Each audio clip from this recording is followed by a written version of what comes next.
Hi friends, it's Rosanna here for another make along. Today we're going to be making a sparrow post inspired by Tasha Tudor. So let's go through the materials that you'll need to make this. You'll need cotton to make your little sparrows and cardboard for the post office. So I have different thicknesses of cardboard because different thicknesses came in handy for this project. And then I'm showing you my cotton fibers that I've got. I've got a couple kinds of old cotton quilt batting, and I've got cotton balls. And you can use cotton roving or any other kind of fibers you have. Then I've got my school glue or my PVA glue, craft paints, watercolors, my trusty masking tape, which I don't make very much without a little bit of that or a lot of that sometimes. There's my glue and water mixed. You might want to use some fabric for different parts of this, but it's not necessary. It's just kind of an option. Pen or pencil might come in handy for small details and for writing your on your little letters. You want different kinds of paper, so any sorts of pieces of things you've saved or old book pages. I like the texture and color of old book pages. I just look for usually a page that has one side blank so that I can make my envelope out of that. Or I have an old scrapbook here. It's a little easier to make these tiny envelopes with a thin paper if you have it, like not a construction paper, but you can do it. It just will be a little bit harder to get it to fold as cleanly. So I've just got some different kinds of paper that I like to use when I'm making little letters. You might want some wire, but it wouldn't absolutely be necessary. It's just if you want to make one of your sparrows like flying. And that's pretty much what you're going to need. So I did make a few little sketches of my idea of what I was going for. I'm going off of the illustrations from Tasha Tudor's book, A Time to Keep, where she had made a little paper mache, I think, post office where she would leave letters for her children and grandchildren. And then I did make up a template, which I'll have available on the website if you want to make yours exactly this size, or you don't want to make your own walls and roof and all of that. But it's not complicated. If you've made a gingerbread house or a paper mache house at some point, you can do that on your own. And then I've got my base already taped up to save a little bit of time, and my roof cut out and some little pieces of trim cut out. I used corrugated cardboard for the base, so that kind of like the thicker, a little bit flimsier kind of cardboard, just like from shipping boxes. And then my roof is like, I think it's the back of a sketch pad, like a watercolor pad, so it's pretty sturdy. And I just thought, oh, I'll use that because I wasn't sure if I was going to do spun cotton on the roof or just kind of paint it, and that cardboard is kind of better looking than corrugated, but I mean, it's, fine to use any kind of cardboard you have, even in cereal boxes or whatever kind of food packaging that you might have in your recycle. And then the little pieces of trim that I have cut out for kind of the top decorative trim, that is out of a little bit thinner cardboard, just because it's pretty hard to cut very intricate shapes out of corrugated unless you're using like a little X-Acto knife, which I have, but I didn't use it to cut this. I just used my scissors. So the template to make this pretty exact post office will be on the website for you if you want to use it. But otherwise, just dream up whatever you want and go for it. So I'm just taping on my roof. I don't like tape it everywhere, but I just make sure that it's secure enough that I can work on it and press on it without it popping off. And then I'm taping on my little decorative trim piece, because we're going to make this a hinged roof. Like the back part of the roof is going to open so that you can put your little letters in there and take them out easily. You could do this if you don't want to do the hinged roof for whatever reason, if it seems too complicated or just an extra step you don't want to do.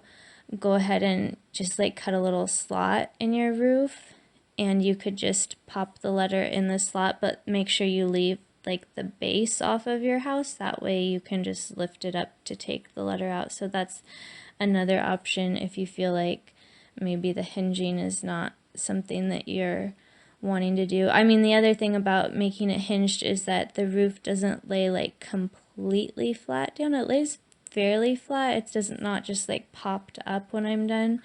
You'll see, but it's not gonna lay like completely flat against that side of the post office. So there we've got our roof taped on, and we're just about ready to start covering it in the cotton.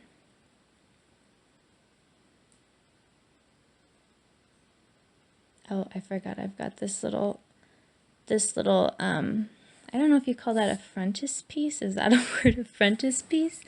You know, for the little, this will say like Sparrow post on it. So I went ahead and put that on. But I mean, the other thing is too, like you can do the orientation of your post office differently. You don't have to have the front of it be the long side. You could have the front be the short side.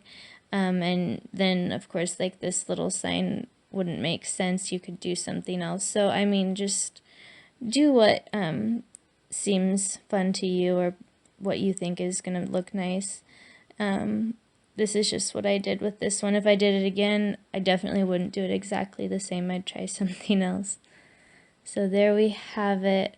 I think now I am just about, oh, I thought about putting on a chimney, but I decided against it because I thought it would make it difficult to open the little hinged roof. I thought the chimney would get kind of crunched every time you did that. So I decided against that. So I think we're ready now to start with the cotton. Okay, so I'm just gonna, now with my glue, there are questions about like, I don't ever measure it, but I would estimate that what I have in my little bowl there is about like a quarter or a third of a cup of water. And I think when I add glue, it's usually about a tablespoon that I put in, and then I use that until when I put my paintbrush in, if I'm not really finding any little puddle of glue in the bottom, then I'll add another tablespoon or something. But like when I'm painting on my cotton, it's not tacky with glue. Like it's really watery. So if that gives you an idea, I mean, and you're free, as I've said before, to do it with more glue and use the glue in a thicker way, but it's not necessary for it to hold together once it's dry. And actually, I use a lot more glue in my spun cotton than what I think a lot of spun cotton artists use, especially people who are doing it in a more traditional way. From what I know, from what I've talked with people about, they do like the base of theirs with just dry cotton and a tiny bit of glue to hold the ends down. Now I do my kind of sculptures and figurines and different things probably quite a bit different than some spun cotton people. So you're getting my version of spun cotton here. So anyway, but what I'm meaning to say is, like, if you're doing it and your fingers are just coated with cotton and glue and you're a sticky mess, there's no reason that you need to be using that much glue. You should be able to get away with using a lot less and having it pretty watery enough that your fingers really aren't that sticky when you touch the cotton. It's not really going to stick to your fingers very easily. So here I'm just, I would almost say I'm just painting on my cotton fibers up around that little decorative trim that I have up there, which if you add will take a little extra time, but it's really not. I think it looks a little fussier or more complicated than what it really is. There's not any, like, you don't have to have any special skill to do that. You just, need to be a little bit more patient. So, just paint your little bit of watery glue on first and then lay your thin layer of cotton fiber over the top. Okay, and here I've sped up the video to about twice the speed, so I wish that we could, paint on cotton this quickly, but you're probably not going to be able to do it quite this quick, but just so that you don't have to watch me do this whole house, but I wanted you to see just what it took, so I left some of it in, and we'll just talk while I do this very quickly, but I'm just going to do one layer of cotton on this. I didn't have to go back in with any other layers, so that's something to keep in mind as you're doing it. To just really, you can see I'm really pressing and smoothing it out as much as I can. I don't go for like the smoothest spun cotton type stuff, especially compared to other better artists. My stuff is lumpy, and part of that is the materials I use, and part of it is just that I don't really mind that it's a little lumpy. I kind of enjoy lumpy, the lumpy look. I think it makes it look a little more folksy.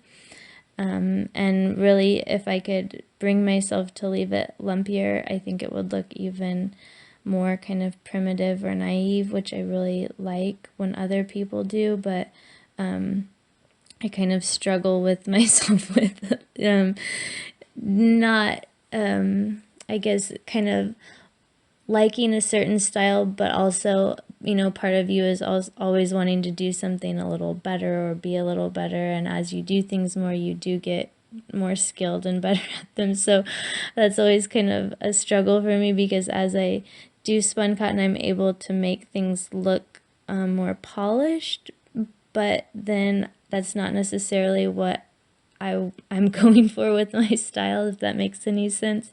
So don't be afraid to let it be a little rough if you kind of like folk art and that's your thing.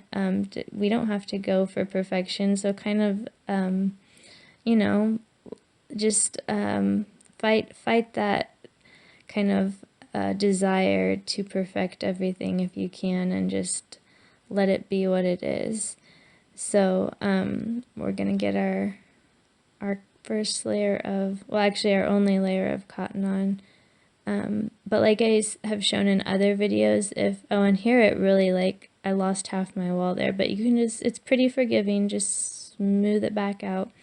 I don't remember what I was gonna say, if yours doesn't come out as smooth as you'd like, or there's like low spots or places you didn't quite cover the taper cardboard, you can do however many layers you need to, and you can add cotton fiber with paint at the end, with craft paint at the end if you need to.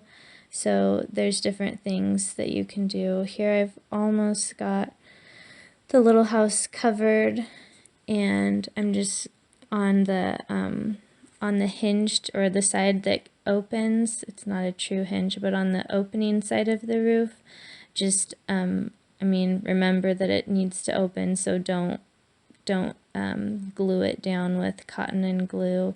Make sure that you go around the edge and kind of hold it up so that it's going to dry nicely and still be easy to open and close. So I'm just finishing up and just kind of bringing those little ends around the kind of, I think that's called the soffit maybe, and on a house, bringing it around the edge of the roof and just kind of covering up that edge of the cardboard there.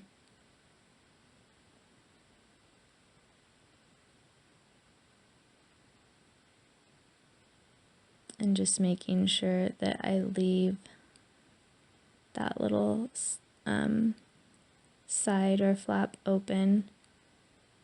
So just bring it around, and if you feel like you need to add a little more glue to get it to stick, you can, but by the time you add your paint over the top, if you're using craft paint anyway, it shouldn't be a problem with it sticking. If you're using watercolor, you might want to add a little glue around the inside just to make sure that it's really stuck down.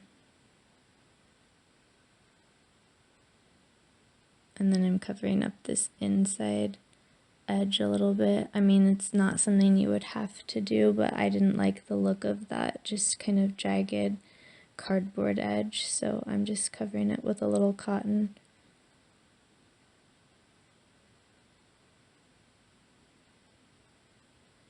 And you really just paint it on, just like you just take a little piece and use your brush to paint it on, and just let your brush do the work. Like I have said before, you can do it with your fingers, but it's so much easier with the brush.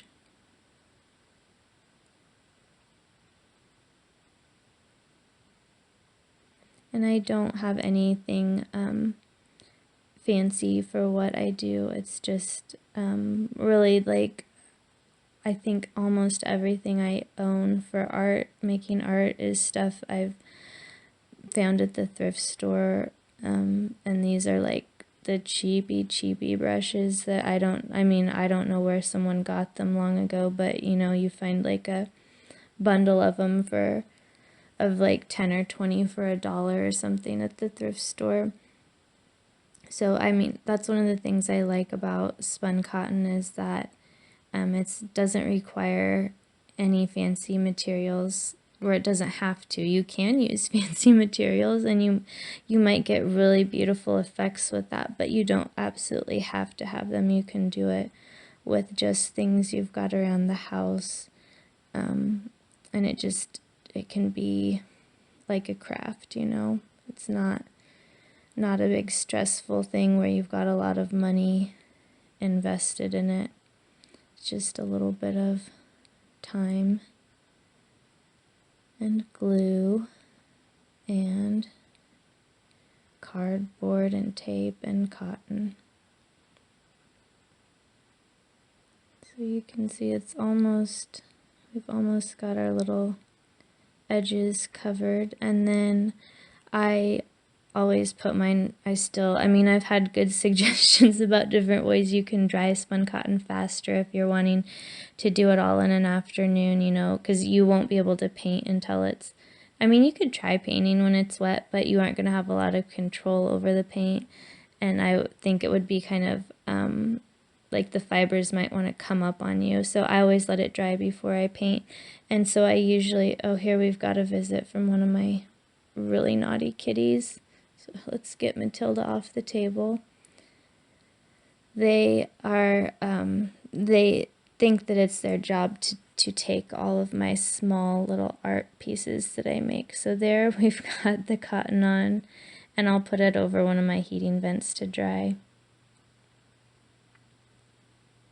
And then you can see this is what Matilda was going after. She loves to take anything tiny that I've made, and she is very discerning about what is junk and what is an actual little animal or whatever that I've made. She always knows the difference. So she doesn't take the cotton ball or the piece of fabric. She always takes the little animals. So I've got a few little sparrow shapes made, and but I'm going to show you, I'm going to make a couple more, and I'll show you how making something small is in some ways easier than making something larger, just because you can't put that much detail into it.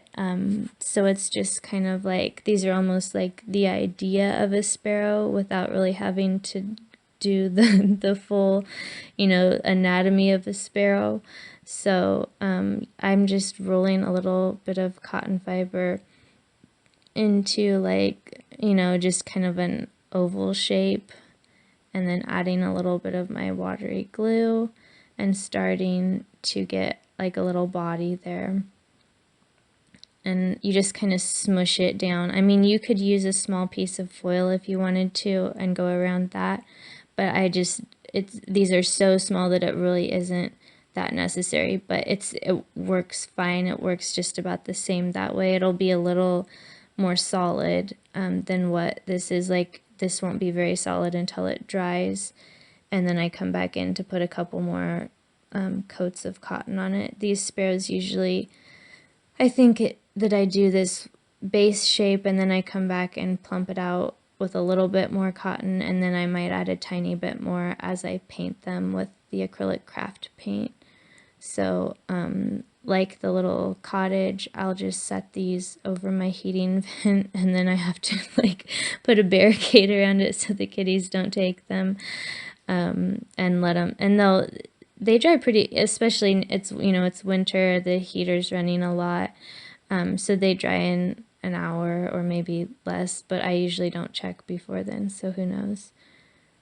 So I've got this little one on a little base of a little coil of wire. I just coiled a piece of wire so that it kind of made a little circle at the bottom, and then just left a little to go up and into the body of this sparrow, so she'll kind of, he or she will kind of stand. In Tasha Tudor's book, there's the two postmasters, or postmaster and postmistress, I guess you would say, of her sparrow post office are Madame Tweedy and Augustus Sparrow.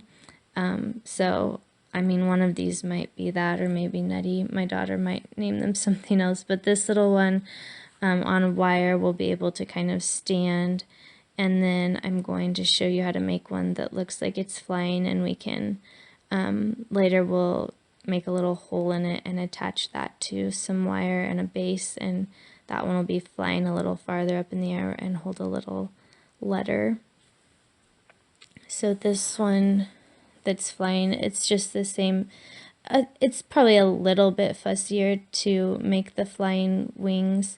I just kind of put my thumb there and paint the little wing, the cotton wing, over it. And the thing you can keep in mind is this first shape that you make, you can trim it if you need to, or reshape it a little bit. Once you get it wet, it'll be easy to mold again. So I usually make the wings a little bit larger than what they necessarily would have to be, and that way, once they're dry, I can just kind of cut them into the shape that I want. So you just kind of get a rough shape with this first time, and then once it's dry and you see what you have, because sometimes as it dries, it changes a little bit. So once it's dry, you know where you need to add a little more cotton to make it a little rounder and not so squashy. You just need to get a little cotton basically to stick to your sparrow body, stick the wings to stick. And if you can do that, if you can just get a little bit of wings stuck to the body well enough to dry, then you're good to go when you come back and do another layer. That's when you can really kind of add a little more cotton between the body and wing and make sure that they're sturdy and really going to hold up. So just, and then kind of, you might want to shape a little, pinch a little beak, and fuss with the tail a little bit. Alright, so this next segment was recorded really early in the morning while it was still dark, and so the lighting is different, and you might notice at some point that you catch sight of my flannel pajamas. So just being real, I do a lot of there were my pajamas. I do a lot of art in the morning in my pajamas. So, you know, that's just how it actually happens. There, I'm getting a little more glue in my water, and what I decided was that I didn't like the way it looked inside my cottage when I opened the roof, I didn't like to just see that plain cardboard and tape, so I'm just going to cover that with a few little pieces of fabric. And you could also use paper mache inside. Just make sure though that you kind of leave a little seam where the tape is connecting it, because you don't want your paper to get really stiff and not, I mean, you could, like, once it's dry, you could just kind of crack that, you know what I mean, like break the little seam of paper and it would probably be okay. But I just thought fabric would be a little bit more flexible, so that's why I'm using little pieces of fabric to coat that. And I'll just use my glue mixture. There's my little helper today. Nettie left me a dinosaur to keep me company on my table. So anyway, I just am going to take little scraps of fabric, paint a little glue onto the cardboard, and then lay the fabric over and paint a little more gluey water on top. Or I should say, I don't think it's gluey water, it's more like watery glue. I don't know if that seems different to you, but to me, I like the idea of watery glue better than gluey water. So just paint those little pieces on. This is not a step you would have to do if you're not bothered by it, or you could also just paint the inside. You would still kind of see that you would paint it over the tape, but I mean, I just have no idea if this would bother other people or not. I didn't do the entire interior, I just did the part that was really easily visible when you lift the little side of the roof. And I had kind of thought about talking to you.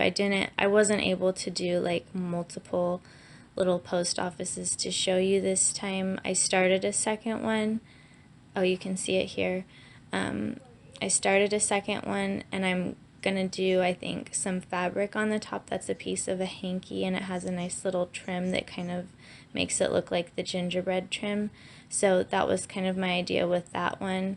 I might do a paper mache little post office or cottage. Once I get this post office done, I thought it would be neat to have like a little sparrow or mouse village.